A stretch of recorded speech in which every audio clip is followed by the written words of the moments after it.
E aí pessoal, tudo bem? Eu sou a Bruna Nóbrega e hoje estou aqui para comentar o saldo do The Town 2023. O que foi bom, o que foi ruim, o que tem que melhorar para os próximos anos. Bora falar sobre tudo! Eu trouxe aqui no canal na semana passada um vlog da minha experiência no The Town no dia 3 de setembro, que foi o segundo dia de festival. E aí eu fui de novo no dia 9, ou seja, quase uma semana depois. Tiveram um tempo aí pro The Town melhorar no meio, né? E aí eu decidi então pegar a minha experiência pra falar como foi essa primeira edição do festival. Também peguei relatos de pessoas que eu conheço que foram. E a gente vai debater aqui então o que foi bom, o que foi ruim, o que precisa melhorar. Enfim, todos os detalhes sobre esse festival. Se você gostar do vídeo, não esqueça de deixar o seu like para o YouTube entender que é um conteúdo legal e mandar para mais pessoas, e também se inscrever no meu canal. Falo sobre festivais aqui, sobre música, mas também sobre filmes e séries. Você com certeza vai encontrar algo que você gosta.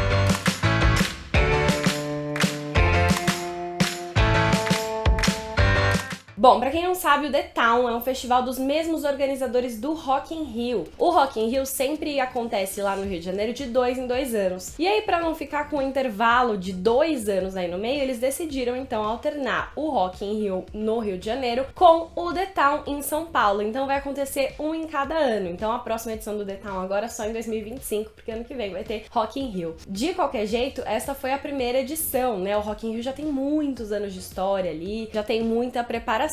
Só que eles decidiram trazer a estrutura e várias coisas que a gente conhece do Rock in Rio pro The Town. Enquanto isso, eles usam o Autódromo de Interlagos aqui em São Paulo como palco, que é o mesmo lugar de outro grande festival que acontece aqui em São Paulo, que é o Lollapalooza, que sempre acontece no começo do ano, né? Inclusive, muito interessante, o Lollapalooza acontece mais ou menos em março e eles marcaram aqui em setembro, justamente para ter um intervalo de 6 meses entre os dois festivais e dar tempo de se organizar, porque o The Town quis trazer uma reforma pro Autódromo de Interlagos, né? Algumas coisas que estavam lá no Lollapalooza desde o começo, que as pessoas reclamavam, como por exemplo os banheiros químicos, eles decidiram então trazer uma estrutura de esgoto para ter um banheiro menos químico ali, com privada, com água encanada, o que foi muito bom. Eu acho que eu vou colocar como primeiro ponto positivo os banheiros, porque no Lollapalooza realmente era uma coisa muito ruim, muito precária, era realmente banheiro químico ali que a gente tinha que usar no festival, que tava todo mundo arrumado, né, tudo certinho ali, não tinha um lugar pra lavar uma mão direito, ficava uma grande bagunça, em lugares não tinha papel higiênico. E aqui no The Town, olha, teve muitos momentos que eu peguei fila pra entrar, tinha alguns banheiros que não davam pra usar, principalmente os banheiros perto dos palcos principais ali, que eram impossíveis por conta da fila, mas mesmo assim, era uma infraestrutura bizarra, tinham muitas cabines disponíveis, os banheiros tinham tranca,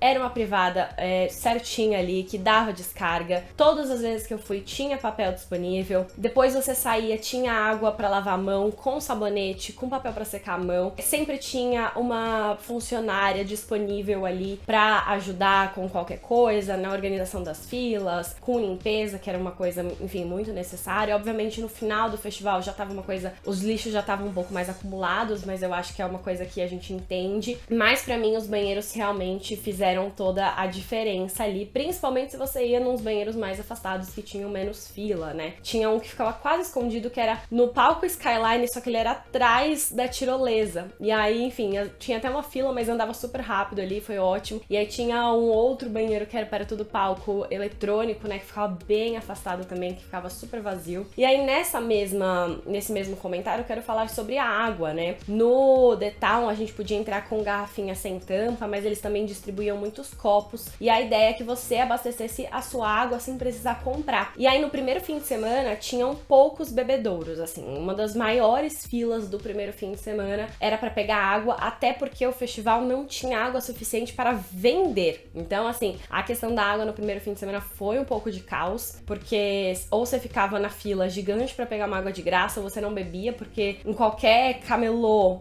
eles não tinham mais água disponível, e aí nos bares as filas também estavam absurdas, então essa questão da água foi ruim, mas aí no segundo fim de semana eles colocaram ainda mais bebedouros. Tinha um monte espalhado pelo festival, às vezes perto do banheiro, aí depois eles aumentaram a distribuição, tinha uns separados que era só bebedouro, um monte de lugar pra você abastecer a garrafinha, e aí eu nem vi fila nesse segundo dia, nesse segundo fim de semana, né, que tiveram. O festival foi no dia 2 e 3 de setembro, sábado e domingo, aí depois no dia 7 de setembro, que foi uma quinta-feira, mas era feriado, e aí depois no dia 9 e no dia 10 de setembro foram 5 dias de festival aí, e aí como o primeiro fim de semana do dia 2 e dia 3 foi um pouco mais caos, eles aproveitaram o intervalo até o dia 7 pra melhorar muitas coisas. E aí eu sinto que o saldo do bebedouro e da água no final depois também foi bom, assim como o banheiro. E aí, falando em água, vamos falar então um pouco das comidas e bebidas de forma geral, né? A gente tinha algumas barraquinhas mais genéricas, que eram vendas do próprio festival, e aí tinha coisas como batata frita, pastel, cachorro-quente, essas coisas mais lanches que eles vendiam ali. E aí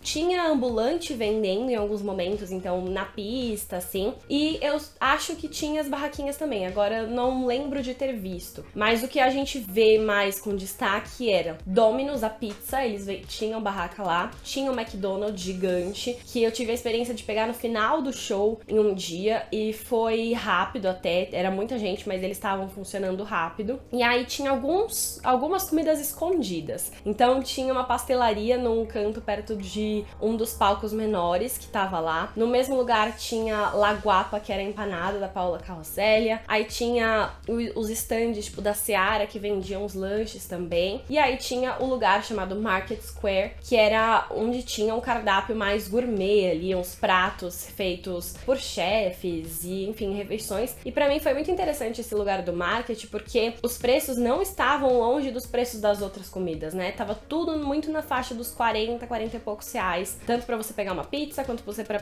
pegar um combo do Mac, quanto pra pegar um combo do La Guapa, era mais ou menos tudo nessa faixa, e inclusive pra comer lá no Market Square, que pra mim foi muito bom, porque a fila foi rápida, eles vendiam comidas e bebidas também, considerando que do lado de fora, as barracas de bar de bebidas, tanto pra pegar refrigerante, quanto pra pegar cerveja, qualquer coisa, tinha muita fila, e aí lá dentro vendia também super rápido. Lá era um ambiente com lugar pra sentar, que, enfim, foi tranquilo pra sentar na minha experiência, e também tinha ar-condicionado, então eu adorei o ambiente do Market Square, e ele fica muito afastado dos palcos principais, e eu imagino que seja por isso que tava até mais vazio, porque o pessoal fica muito concentrado ali nos outros palcos, e aí o Market Square ficava mais vazio, então é um lugar de respiro bem interessante. Dito isso, eu achei que faltaram um pouquinho mais de opções ali dentro. Enfim, é um pouco mais de experiência comparando com o Lollapalooza. No Lollapalooza tem essas grandes franquias espalhadas, tem um ambiente com restaurantes nessa vibe do Market Square, que é a área gourmet deles, mas também tem food truck espalhado, tem gente, enfim, tem ambulante também vendendo, tem as barracas grandes vendendo essas comidas junto com os bares, então eu senti que no Lollapalooza tem mais variedade, por isso eu acho que comparando com o Detal, eu senti que tinha poucas opções, assim. Ou você tinha que ir super longe no Market Square pra achar algo, ou você, perto dos palcos principais, comer algo de algum ambulante, ou pizza que tinha perto do palco The One, que é o segundo principal ali. Então essa foi a minha visão aí em relação às comidas, mas assim, não passei fome. Eu achei que eles tinham bastante ativações de marcas, assim, tinham muitos stands lá com brindes, né?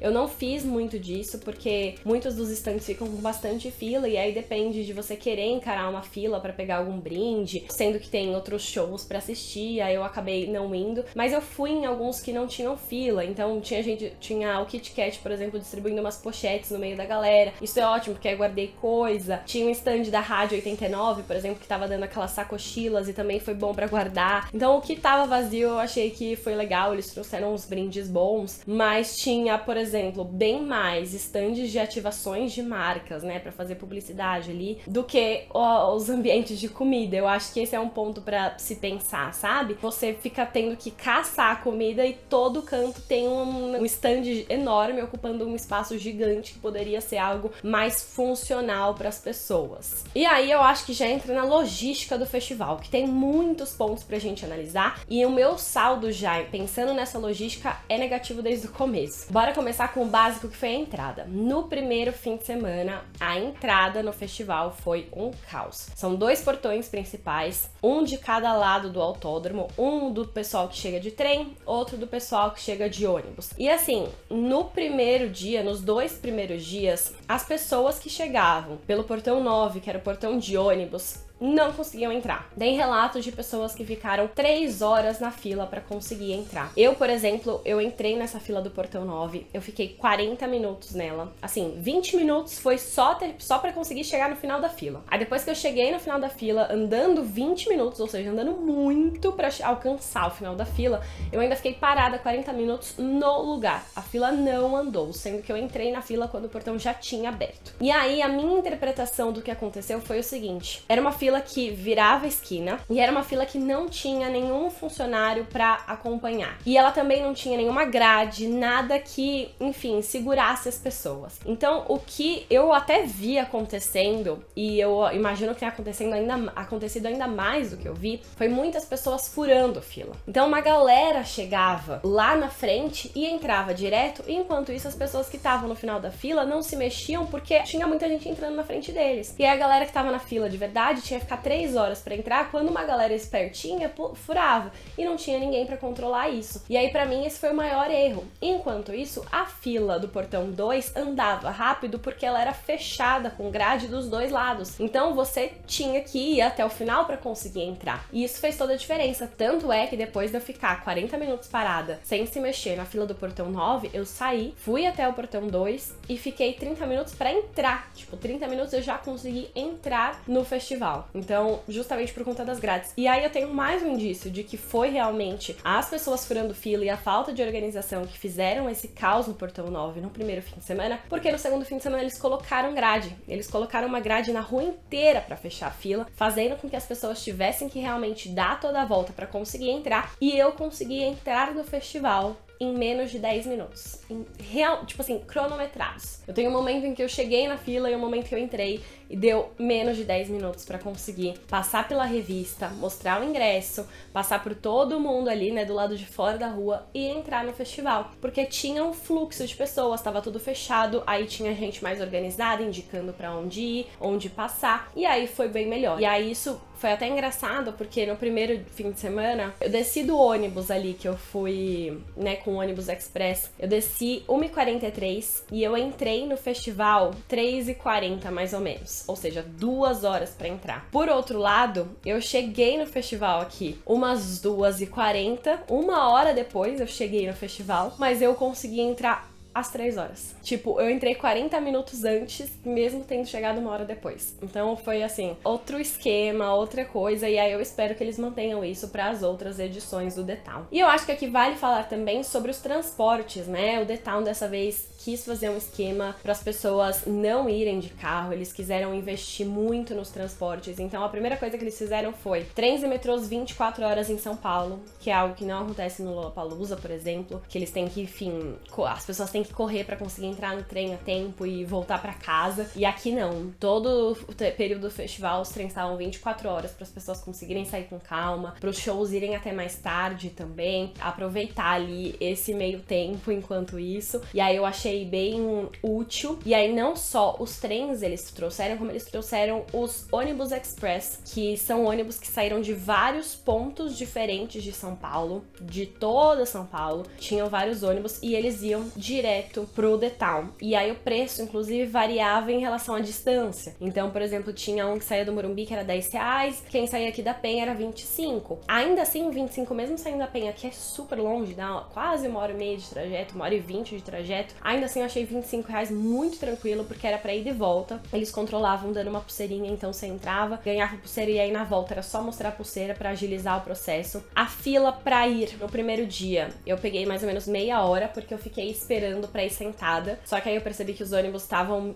enfim, saindo um pouco mais devagar, e se eu esperasse pra ir sentada ia demorar um pouco mais, então eu decidi ir a pé. Aí dei uma furada na fila, eles deixavam, quem quisesse ir de pé, eles deixavam passar na frente, porque aí não precisava esperar, você ia de pé lá, e aí nem precisava ficar de pé, né? Dava pra sentar no chão do ônibus mesmo, se, enfim, quem quisesse encarar, eu achei que valeu a pena, tanto pra ida quanto pra volta. Pra volta também fiquei meia hora esperando, mas é porque aí tinha bastante gente que tava disposta a ir de pé também. Voltei bem tranquilo, foi super rápido. E aí no segundo fim de semana que eu já tinha entendido, eu cheguei no ônibus e aí eu falei, gente, vou de pé. E aí eu entrei direto, foi muito rápido. A volta eu saí um pouquinho antes, então também entrei direto no ônibus. Eu achei que foi um esquema bem bom, foi rápido ali, principalmente por ser fim de semana. Os ônibus estavam organizados, eu senti que faltou um pouco de placa pros ônibus, vou ser honesta, assim, não tinha na estação falando, vai pra lá. Você tinha que procurar alguém e perguntar. Mas todo mundo que eu perguntei sabia indicar ali pra onde ir, ou enfim, onde estava acontecendo as coisas. Então foi uma boa experiência. Ouvi relatos também de que quem foi de carro conseguiu encontrar lugar pra parar, pegou um trânsito normal de estar ali perto, mas também não foi nada demais. Eles colocaram placas em São Paulo inteiro indicando o caminho pro autódromo. Então eu acho que eles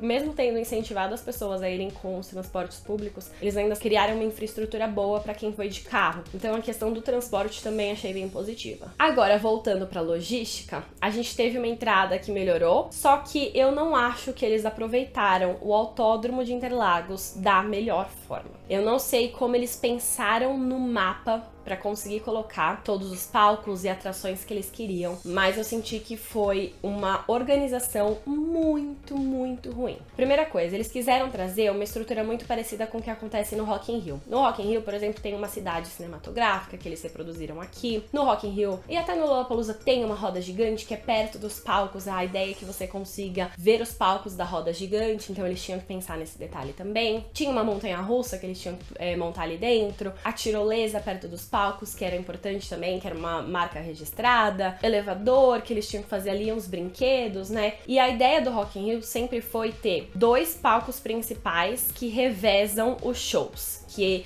no Rock in Rio é o palco Mundo e o palco Sunset, e aqui se tornaram o palco Skyline e o palco The One. E aí, eles queriam que então os 2 palcos principais fossem perto um do outro para que as pessoas pudessem andar de um pro outro e ver os shows neles dois. Só que eles colocaram os 2 palcos principais em um ambiente que só tinha uma entrada pequena para as pessoas conseguirem entrar e sair. Para todo o fluxo de pessoas do festival que queriam assistir aos shows nos palcos principais, só tinha um espaço minúsculo para elas conseguirem sair. Eu vou ver até se dá para colocar o mapa aqui na edição para vocês verem que o palco Skyline fica num bolsão assim, né? Cabe bastante gente ali, tem que caber 100.000 pessoas no palco. Então assim, é bastante gente. Só que a saída dele vai fechando. E não só vai fechando aqui, como a saída pro resto do festival também é minúscula. E isso tornava toda a locomoção entre os palcos principais completamente inviável. Era assim, tinha alguém terminando, o show do Skyline estava terminando, tinha um monte de gente saindo para ver outro show no The One. Só que também tinha gente que já queria entrar no Skyline para ver o próximo show. E aí tinha gente saindo e entrando ao mesmo tempo, 100.000 pessoas saindo, sei lá, 70.000 pessoas saindo, outras 30.000 pessoas querendo entrar,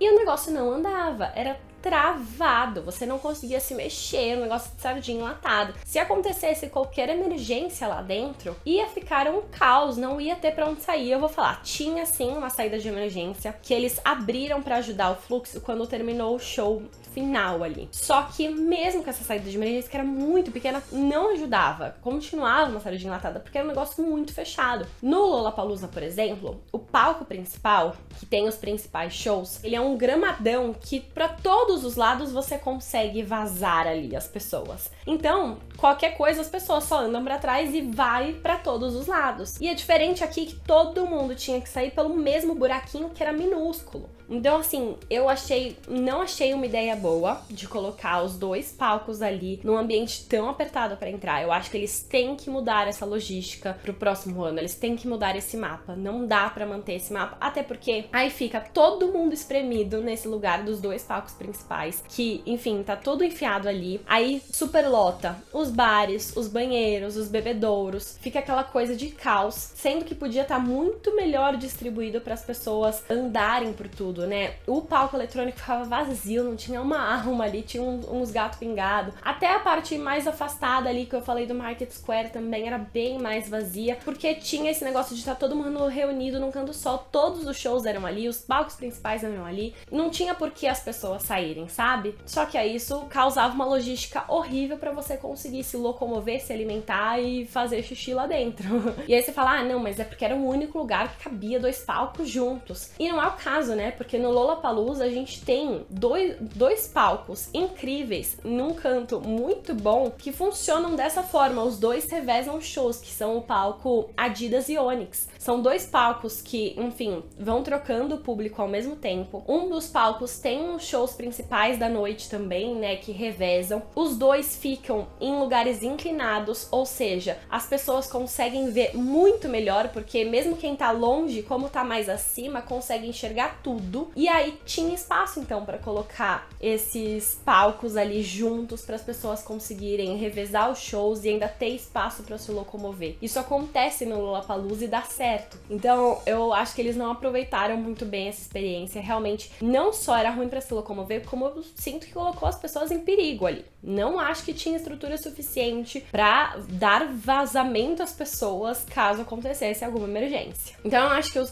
próximos, eles precisam observar essa logística, porque, enfim, eu imagino que tenha muitos pontos envolvidos, como, por exemplo, o camarote principal do The Town tem que dar vista para o palco principal, né? E o camarote é algo fixo na estrutura do Autódromo de Interlagos. Então isso eu imagino que já seja um ponto. Eles têm que ter um lugar para colocar os estandes de todas as marcas, né? Que tem Lounge lá, tem Heineken, tem TikTok, tem Itaú, tem muitas marcas que precisam ter os estandes perto do palco principal para na transmissão aparecerem ali. Eles têm que levar essas coisas em consideração, mas eu ainda acho que dá para usar o autódromo de um jeito melhor, mesmo assim. Enfim, pensar numa logística que não deixe todo mundo num canto só enquanto o resto do festival fica completamente abandonado, né? Para mim, o grande problema que acontece até no Rock in Rio, mas aqui, enfim, óbvio acontece também, é que você coloca um line-up com pessoas, todas as pessoas importantes só em 2 palcos, né? E aí a gente tem outros 3 palcos, são 2 palcos ali na Cidade Cinematográfica e o outro palco de eletrônica, que tem artistas legais, mas ficam completamente vazios, porque as pessoas, enfim, estão interessadas nos outros palcos. No Lollapalooza é muito interessante, porque eles colocam os artistas menores não em um palco específico. Eles colocam os artistas menores nos primeiros horários. E aí depois, quando o festival vai avançando, quando chega 4 da tarde, 5 da tarde, às vezes tem 2 shows muito legais acontecendo ao mesmo tempo. Então as pessoas se dividem, não fica aquela concentração gigante num lugar só. Enfim, o line-up desse ano, eu achei que o Bruno Mars foi uma adição muito incrível aí.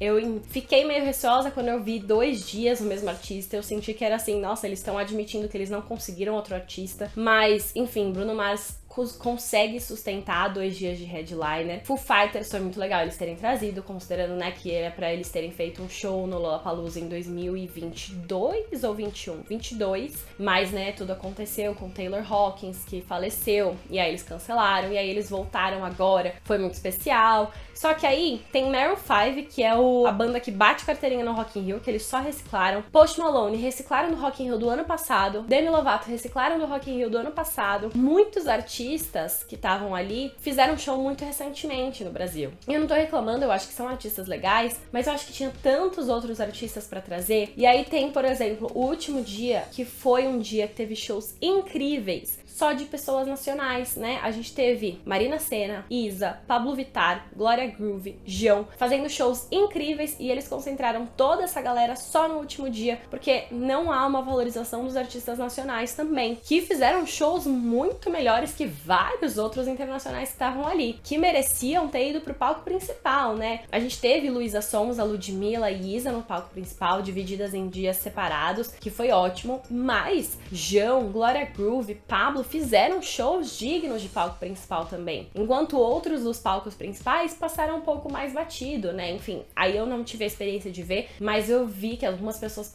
comentaram que Iggy Azalea, por exemplo, podia estar num outro palco. Ela não fez um show digno de headliner ali, né, de palco principal. E aí, enfim, eu senti que faltou mais pessoas pra preencherem esse line-up de uma forma mais organizada. Não só na questão de palcos que eu falei, mas por conta de terem muitos artistas repetidos aí, outros artistas que faz tempo que não lançam algo novo, que as pessoas não estão querendo curtir tanto, e aí fica mais, enfim, bagunçado, considerando ainda nessa desvalorização dos próprios artistas nacionais que fizeram shows incríveis. Bom, tentei trazer aqui os pontos principais do The Town 2023. Sei que deve ter mais coisas ainda, né? Não sei, por exemplo, dizer como foi as filas pros brinquedos que eles trouxeram. Eu sei que da tirolesa foi algo que acabou muito rápido. Questão de, assim, 2h40, sendo que o festival abria às 2. No primeiro fim de semana, 2h40 já tava esgotado. No segundo fim de semana, que eles abriram um pouco antes, 2h10 já tava esgotado. Então, assim, coisas bem concorridas. E falando em horário, eu acho que outro ponto que podia melhorar também é a questão dos horários. O The Town tava com a abertura dos portões só 2 da tarde. E aí, como consequência, os shows começavam às 3 e iam até 11 da noite, começava o último. Ou seja, o último acabava 00:30 e as pessoas demoravam ainda mais pra chegar. E eu acho que daria super pra fazer uma abertura de portões meio-dia, 2 horas antes, e o último show começar às 9, que é algo que acontece no Lollapalooza, que ajuda muito melhor na organização, ainda mais considerando que tem 2 dias de festival no domingo, né? Que as pessoas têm que trabalhar na segunda-feira e aí tem que ficar no festival até o final ali. Eu acho que daria muito pra abrir antes e terminar antes também, considerando o tempo, né, das pessoas saírem do festival. Se acaba 2 horas antes, dá tempo de organizar pra abrir 2 horas antes no dia seguinte. Então, eu acho que isso facilitaria bastante também. Enfim, falei demais, mas me conta aqui nos comentários qual foi a sua experiência no The Town, se você chegou aí em algum dia, se você teve os mesmos problemas que eu, ou se você teve problema com alguma coisa que eu gostei. Comenta aqui pra gente continuar conversando. Não esquece de deixar o seu like no vídeo se você gostou, se inscrever no canal e ativar o sininho pra receber notificação sempre que eu postar conteúdos novos. A gente se vê no próximo vídeo. Beijos!